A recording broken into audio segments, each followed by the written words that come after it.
If parenthood came with a GPS, it would most likely just say recalculating.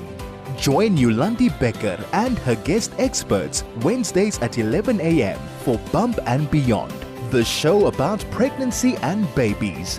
101.9 megahertz of life. Good morning, good morning, good morning. Yes, you are on Bump and Beyond with me, Yolandi Becker. And as always, we're talking things parenting.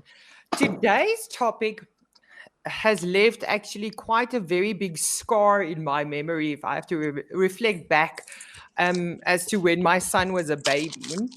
We're talking today specifically about reflux. And as always, you know that I want you to join in the conversation. So please send us a telegram on 061 895 1019. You can, of course, phone us in the studio on telephone number 010 140 3020. And you can SMS us at 34519. SMSs are charged at R1.50 per SMS. As I mentioned, for me personally, my son, Oscar, as you know, my Academy Award, he had some serious reflux issues when he was a baby. I'm talking here, I'm going to talk a lot more about reflux with my expert just now, but I'm talking here projectile vomiting reflux. I had to replace my couches. It was so bad. After he was like a little bit older, of course, but it was really horrible. The reality, though, is that he still was gaining weight. So even though it was serious projectile vomiting, he grew and it was fine, and he was clearly taking in what he was supposed to be taking in. And that's kind of when doctors are not afraid, is when your baby is actually still gaining weight and growing well, it is considered to be okay. But can be quite a challenge to manage the reflux and to know what to do and what not to do. As a sleep consultant, you know, this show is just my side hustle. But as a sleep consultant, I can tell you this is a big worry for parents when it comes to reflux and sleep, because often when reflux babies are laid down, they are uncomfortable and they're not sleeping well. That's why it's very helpful. This is a top tip from a sleep consultant, is to follow what we call a sleep feed play schedule, and to rather feed your baby. And you can follow this already from when your baby is around 8 to 10 weeks. And that means feeding your baby when they wake up and not before you put them down for sleep. This will ensure that when they wake up from a nap or in the morning, that they have the most energy so they can take in a proper feed, first of all, empty those breasts and make breastfeeding also a more joyous journey. And then after the feed, it will also give them a little bit of time to actually process the feed, get those burps out, fart, poop.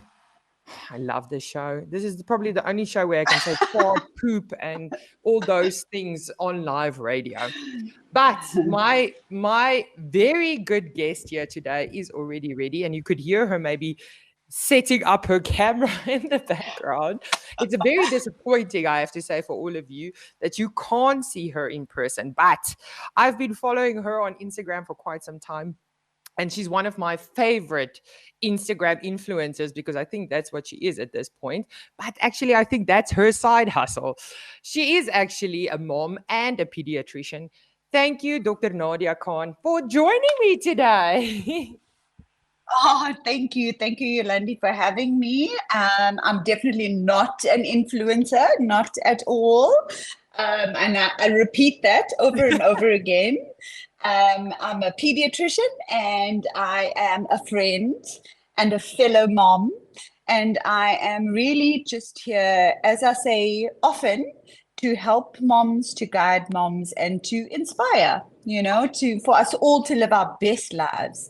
And that's great with the show today, or for the show in general, is that this is what we want to create. We want to talk to the experts to know what we need to know about different topics. Again, as always, if you are out there, please send us a telegram on 061 895 1019 and join us in this conversation. Of course, these details you can get on our website, chaifm.com, or on our app.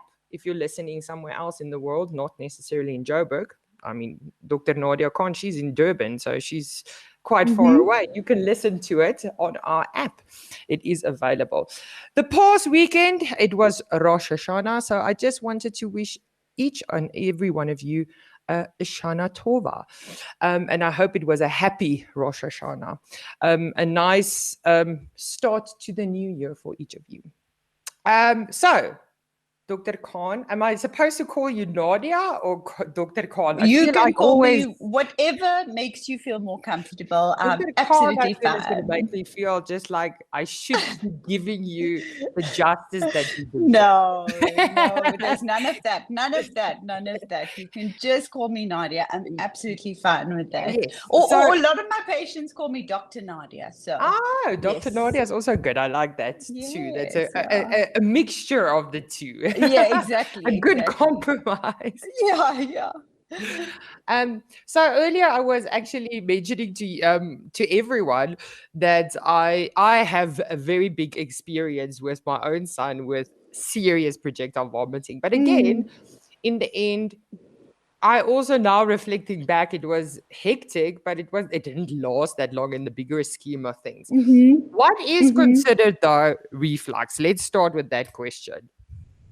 Yeah, so we're looking at reflux versus gastroesophageal reflux disease versus infant regurgitation. And basically, the first thing, and I've reiterated this many times on Instagram as well. So let's just start with, what is reflux? Is reflux vomiting, or is reflux just the passive movement of your gastrointestinal contents? So let's start with that. It's not vomiting per se. Yes, vomiting might occur, but reflux, by definition, is the passive movement of gastrointestinal contents into the esophagus or the postnasal space, or coming out, obviously. So it may come out of the mouth, right? So that's reflux by definition, because a lot of patients, when I say, are there any signs of reflux? The first thing they say to me is, no, there's been no vomiting. And so your child, yes, exactly. And now this will then play into, and hopefully we'll discuss silent reflux, obviously, because I hear a lot of moms talking about that as well. So by definition, reflux is the passive movement of the gastrointestinal contents upward, esophagus, postnasal space, and then sometimes out. And then reflux, when does it become disease? And you mentioned this in your story already, right? Why it was considered okay and maybe considered as just infant regurgitation. And that is because it's only considered pathological or disease if it's causing a problem. So if the child is not gaining weight, if the child is crying all the time and irritable and miserable and never sleeping, if the child is aspirating, which would then result in coughing, right, or spluttering, or stridor and laryngomalacia, or sometimes they will get nasal congestion that is getting progressively worse. So that's when you say, okay, it's now reflux disease. So that's when it goes from just reflux or infant regurgitation, which is quite common in babies, to reflux disease, which becomes problematic. Yeah, and I wanted to say that. I mean, I often say that to my clients as well, is that in the end of the day, I feel that, just like you said, a little bit of spit up, which in essence is exactly reflux, is actually very, very, very normal for every single baby. Because, I mean, if you really think about it, firstly, if you think of where your stomach is and where your mouth is, it's quite far apart. But with a tiny baby, the mouth and the stomach is quite close to each other, actually, because they're tiny. So just for me, that essence makes the chances of something coming out obviously a lot higher. And as we all know as well, not all, maybe we should share that again, everyone should remember that I know an odd amount about baby stuff. I'm not the standard mom. And because the stomach valve is often underdeveloped with babies, and that also Yes. causes a little bit of spit up to come out. Yes. And their posture. Babies are very Exactly. slumped over. They don't have a straight back yet. And even just the posture can add to the fact that spit up is going to come in.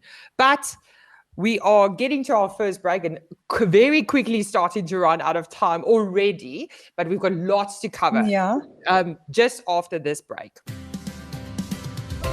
This is Bump and Beyond with Yolandi Becker, the show about pregnancy and babies. 101.9 megahertz of life. If you've just joined me, you are on 101.9 High FM. This is Bump and Beyond, and I'm your host, Yolandi Becker. And as always, we speak things parenting. And to be honest, I'm surprised it took me this long to get to this topic. Today, we're talking reflux. And before we went to the break, and I was mentioning that it's quite common for babies. I mean, Dr. Nadia Khan, who is my expert guest today, was mentioning what reflux is. And in the end of the day, most babies do spit up some milk after feeding. And it's very, very kind of normal thing to happen. And as their posture becomes stronger and they are able to sit up, you will also notice probably that you have to burp your baby less because the burps kind of naturally come out themselves. But also, Dr. Nadia, before that, you were also mentioning silent reflux. Mm-hmm. So what is considered silent reflux? So actually, if you actually look at the textbooks and you look at all the pediatric journals, there isn't really silent reflux. You won't really find in any of the guidelines. And that's because actually the definition of reflux is silent. But I suppose for moms, it's good to understand that I think we say silent reflux so that they understand that actually it doesn't mean vomiting. And so most of the time, reflux is silent, but moms don't realize that it's happening. And there are subtle signs of reflux, which hopefully we'll get into. I know I've covered before and I often talk about it. And this has come from experience over like the last, I suppose, 11 years in private practice. But this please is kind get into that. We could talk about that. What are some of these signs we have to look out for? Signs of silent reflux. So the signs of silent reflux are so different to what you would kind of expect. And, it's so interesting because when I start to say, oh, has your child got reflux or signs of reflux? And mom will say, there's no vomiting. Then I'll say, okay, but does your child do this? And so let me go through some of them. So one of the things that will be like probably one of the earliest signs of a baby having reflux or silent reflux is that they will start to get a blocked nose. Now, all babies get a blocked nose, right? So what's the difference? And the difference is that, number one, it gets progressively worse, right? Because of that acid coming up with the gastrointestinal content sitting in the postnasal space, you will get this almost like the adenoid gets attacked by this acid. And what does it do? What does the body say? The mucosa say, we're under attack. We're under attack. What do we need? We need to produce mucus. That's the purpose of mucus. It is to protect our mucosa, right? That thick mucus. No. And so you start getting this very thick kind of congested sound, and it won't be anything coming out the nose. So the moms will try to like suck it out, but nothing's coming out. And so the baby, especially at night, will sound very, if I had to describe it, I could kind of, give you an example of what they sound like. And it sounds like a snorting sound, but like, in that post-nasal space. And they sometimes kind of clear where they go, and they've got this like thick mucus sitting in the postnasal space. So that's the first thing, right? So it's important to recognize that. Second thing is that the arching of the back, where they stiffen up, they arch their back all the way backward, push their head back, and they can sometimes twist their neck and turn their head to the one side. So they'll have almost like they'll start developing torticollis with the head on the one side, and then their fist, head on the one side, arch and push their head back. And that's so they increase the space in the intra-abdominal area. So there's increased volume, obviously by pushing back, because it's exactly what you were saying about how the babies are naturally more squished like that forward. But so they start to push back, they increase that space so that there's less reflux. The third thing is that they will start to kick their one leg. So you'll see that one leg will start to cycle. You know, the cycling of the one leg, sometimes both. Yeah, no, when you see it, I should actually put on a onesie and do like a little like video of me being a baby with reflux so that parents can see what I'm talking. Because the moment I start doing it, they go, oh my gosh, my baby's been doing that all the time. So that, and then again, hiccups are normal. But when the hiccups are excessive, that might be a sign. So you get excessive amounts of hiccups because as that bolus of milk is coming up, what is triggered? The hiccups. So the hiccups start happening. The other thing, the other subtle things are jitteriness, the jitteriness in those weeks. So a baby who's excessively jittery, have it checked out by your ped. The chin sometimes jitters a lot as well. So you get a jittery chin, jittery hands, sometimes jittery legs as well. It's very interesting. I've had moms come in and with their babies who are exceptionally jittery, or the mom's worried about them, you know, maybe having seizures, and it's all fine, and all it shows is that the baby has reflux. And then one other one that I have to mention is that stridor, and that's important because a lot of parents miss that one. Stridor, where they go that sound, that inspiratory sound, that high-pitched sound, is laryngomalacia, or well, we describe the sound as stridor, and it's when you get obstruction in the upper airway. So the baby might have that sound with feeding or after feeds. And so anyone listening to this who's had this in their baby will know exactly what I'm talking about. And I must actually just share the videos that I've shared previously on my social media so that moms can actually listen to what it sounds like, because a lot of moms do come back afterwards and go, oh my gosh, yeah, that's exactly what my baby has. Yeah. If you've only just joined us, you are on 101.9 High FM. I am your host, Yolandi Becker, and today I'm interviewing Dr. Nadia Khan, and we're talking about reflux. If you are not following Dr. Nadia Khan yet on social media, I would definitely encourage that you go do that as a parent. She's got super helpful videos on, and I mean, she was just mentioning now the signs of silent reflux, and she's got some videos on that as well. So it would be very beneficial for you to go and follow her on Instagram. She says she's not an influencer, but you know, I do feel that there is some influence here. If you want to join in the conversation and ask some questions about reflux to Dr. Khan, please do send us a telegram on 061 895 1019. You can also email us at instudio@highfm.com. We've now spoken about reflux, silent reflux, and the signs of it. But are there some babies that are more prone to reflux than others? Yes. So there are. Generally speaking, number one, your prem babies are more likely to have reflux. They're obviously they've got more immature muscles of their esophagus and their stomach, and obviously their valve is a bit floppier. They are a bit floppier in general. And so you find that premature babies are more likely to have it. Babies who have neuromuscular issues are more likely to have it as well. And then obviously, I don't know if we're going to get to causes at some point, but basically children with food allergies, I would say that that's the top cause of reflux in babies is food allergies.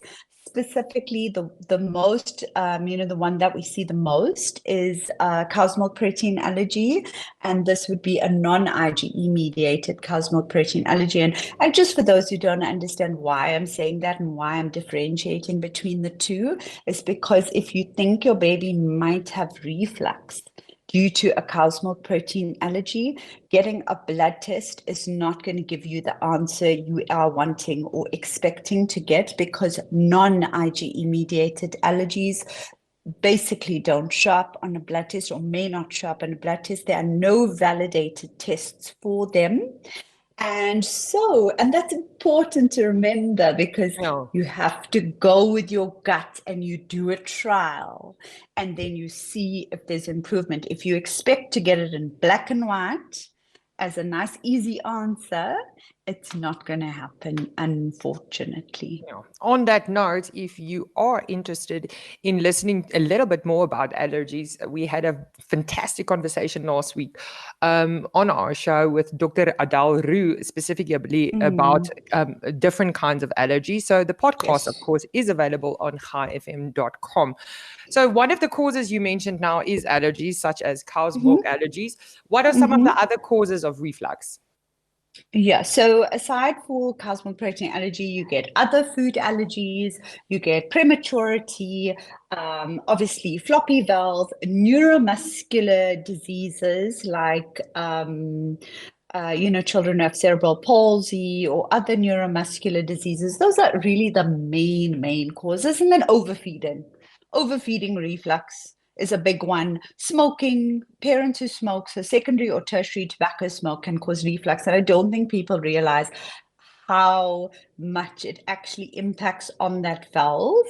And so I always say to parents, I'm not saying you must go quit smoking like tomorrow, but just be cognizant of the fact that not only primary but secondary and tertiary tobacco smoke in that environment that the baby's in, so on clothing and things, is gonna affect the baby. So definitely consider having like a outdoor smoke zone and a smoking cape and a smoking mask, and just have a shower and bathe afterwards and all of that. Or just stop smoking. If you're not going to say it, I will say it. Stop smoking. It's not good for you. You should know better. I try not to I just try and do it just safely. Yeah, that's nice of you.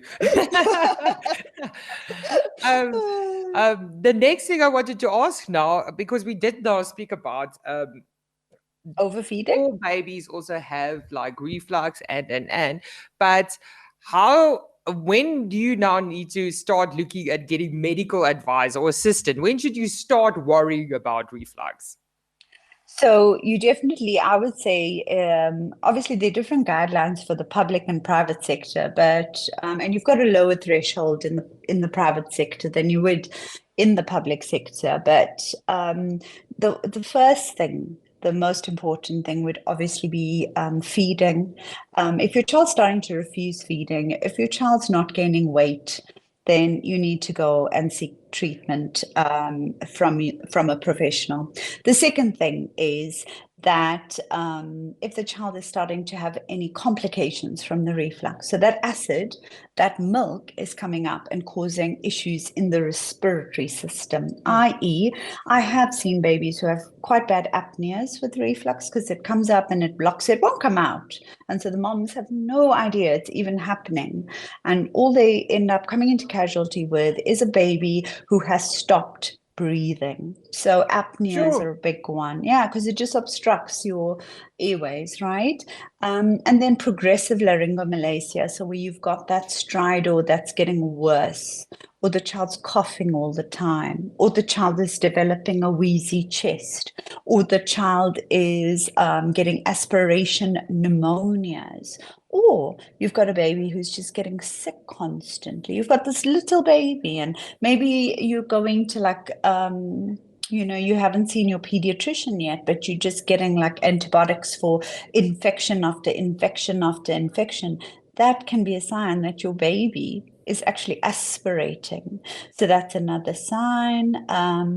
What else? Just an irritable baby, a baby that's irritable all the time, because quality of life is also important. You cannot be a good mother if your child is screaming all the time and unhappy and miserable, so this attitude of, oh yeah, babies cry and babies just don't sleep like endlessly, like for me is an issue, because Yeah. are you a mother? Have you had a baby not sleeping? Do you know how hard it is to function when you have a kid who's been screaming all night? I know, because I had to come to work the following day.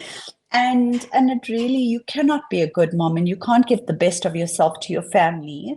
And ultimately, health is about that, really, about Yeah. quality of life for the whole family. So that is for me an indication that you might need to get it treated. Yes. So, of course, lots of small babies have reflux and they spit up a little bit of milk. We've mentioned that before. But up until what age can babies still have reflux?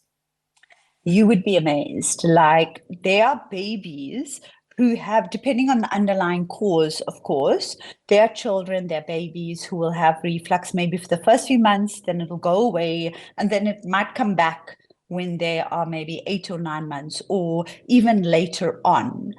And so it can be triggered by, sometimes it can be triggered by viral infection. It can be triggered by maybe constipation. So anything that blocks us downward. So if you get constipated, you're going to trigger your cologastric break, which will then cause delayed gastric emptying. So your stomach empties later, which then will promote reflux. I've even seen 5-year-olds who had reflux when they were babies, maybe from food allergies or whatever it is. They can get a viral infection, like an enterovirus infection, which can trigger a gastritis again, or they can be on medications, too much cortisone, things like that. They No. can then trigger gastritis again, and then they get reflux again. So where they are prone to it or more likely to get it, they can get it again. But if you're asking if it's severe in the beginning, how long? I've seen babies up to even like 1 year to 18 months still needing treatment. And that's because the cause of the reflux is not just the position, just the fact that they're on a fluid diet, but it's something else. It's that motility, of the esophagus and then the stomach. So it's just kind of, that inflammation in the esophagus and the stomach that hasn't settled. So you can have some kids have it till a lot older. Yeah. I mean, after asking it, I remember that my aunt actually has reflux. So obviously, adults can also have reflux. Yeah. Definitely. Not just That's the more babies. lifestyle, though. That's more lifestyle. Yeah, no, for sure. That I could have told you without a medical. Another thing you mentioned earlier was overfeeding, and I mean, how? As if I just remember and recall as a mom, I honestly, overfeeding was not something I was worried about. It was actually Nope. the opposite I was worried about. How do you know if you're overfeeding your baby? I mean, that's the magic question, right? Like, how do you know if you're overfeeding your baby? It's almost impossible. And to I have know to for stop you sure. on that thought. We will have to get back to that thought just after this break. This is Bump and Beyond with Yolandi Becker, the show about pregnancy and babies. 101.9 megahertz of life. If you've just joined me, you are on 101.9 High FM. I am your host, Yolandi Becker. And if you've only just joining us, I've been interviewing Dr. Nadia Khan, and we've been actually talking about reflux. And before we had to take a small break, we were speaking about how do you know when you're overfeeding your child? Yep. So it is so difficult. And, especially if a baby's breastfed, like it's different if you're bottle feeding, and then I can do the equations and I can say, oh, roundabout, it's not an exact thing, but I can then say, okay, 150 mils per kg per day. And I can then say, okay, divide that up by the number of feeds, and you should be giving this number of feeds. But when you're breastfeeding, it's almost impossible. And I hate to say to mothers, oh, no, you must now express and see how much you're getting, because I don't think, it's horrendous when you have to suddenly take a baby off the breast and like give them a bottle. What I do say is, in general, you have an idea. If a baby has signs of reflux and you find that the baby's overweight or gaining weight, too much weight, more than like 200 grams a week, that might give you an idea. So those, some of the subtle things, because if a baby is refluxing and, it is, a problem like pathological, then the baby shouldn't be overweight. So if your baby's overweight, then you might be overfeeding. And in some traditional families, you might find like the granny or the great granny just says, yeah, feed the baby, feed the baby, feed the baby. Every time they squeak, you feed the baby. And then kind of they overflow. I call it overflowing reflux, where it just comes out the top because it's got nowhere else to go. And that does happen. But I mean, how it feels when you've overeaten, guys. Like when you've overeaten, that evening you're going to suffer. You kind of have to stand up and like undo a couple of buttons and imagine doing that, and then take a walk around, chew some gum. And sometimes what happens is you also want to drink. So think about it. When you've got reflux coming up all the time, you kind of want to have like some ice water or something. And then the moment you have that, you're like, oh, I filled it up even more. That was a bad idea. So that's what happens with babies as well. They might look like they suddenly want to drink a lot. They're constantly wanting to feed. And to push it down, to ease it. But then it actually makes it worse. It becomes a bit like a vicious cycle. Yeah. So when the reflux now obviously gets to a point where it is something that you should be worrying about, what is generally the medical treatment for reflux? Okay, so this is very easy for parents to do. I start out with conservative measures because I don't like having to medicate these kids. I had a reflux, my son had severe reflux, but I was, this was a while ago, like 7 years ago, and I hate that we went on to Nexium because every medication comes with side effects. So I say if you can keep a child off meds, that is the goal. So according to the international standards for reflux, or international guidelines for reflux, if you look at, what you can do, conservative measures that you can do for every baby, is that number one, is breastfeeding better or formula better for reflux? Breastfeeding is better. It's been proven to be so much better. There's prokinetic agents in breast milk that are going to eventually help the baby. So don't ever let anyone tell you that your baby's got reflux, stop breastfeeding. No. Okay, so that's number one. Number two is that I would recommend you make sure the baby doesn't have a lip or tongue tie. Have that assessed by your ped, because that can make them swallow lots of air, which can then lead to reflux. I have to say, so many things that you're mentioning now. It's like, because my son had a lip tie. There's so many things that you're mentioning. It's like, I didn't realize that. That could have made my life a lot easier. It really does, actually. It's helped a lot of patients. Yes. So get that sorted out. Make sure you're burping for longer. So upright after a feed, or let's just say upright. So position therapy, which will include, number one, keeping your baby upright for about, the guidelines say 30 minutes, but practically, I've gone through this, and so 20 minutes was kind of like my cutoff. So I would say 20 minutes. A lot of people don't realize that a baby might not only have one burp. So when I say, have you burped the baby? They're like, yeah, we burped. And it was like 2 minutes upright. They got one burp and it's done. But actually, sometimes a baby's got more than one burp. Think of like a vessel. Oh, a nice way to picture it is you've got like a syringe with like water in the syringe, and it's got bubbles, and you've got to like kind of tap it a couple of times to get, and that's what we're doing with the baby, and all of it might not come out in one go, and especially if they've got a lip and a tongue tie. So 20 minutes upright. Also recommend a wedge under the mattress to keep the baby's mattress at an angle of about 30 degrees. So that also helps. And then dietary changes for the mom. So if the mom's breastfeeding, the guidelines recommend you don't have to do a test for this or anything, but start out with just trying dairy-free and soya-free. helping enough. They even say avoid beef as well. So dairy-free, soya-free, and avoid beef as well.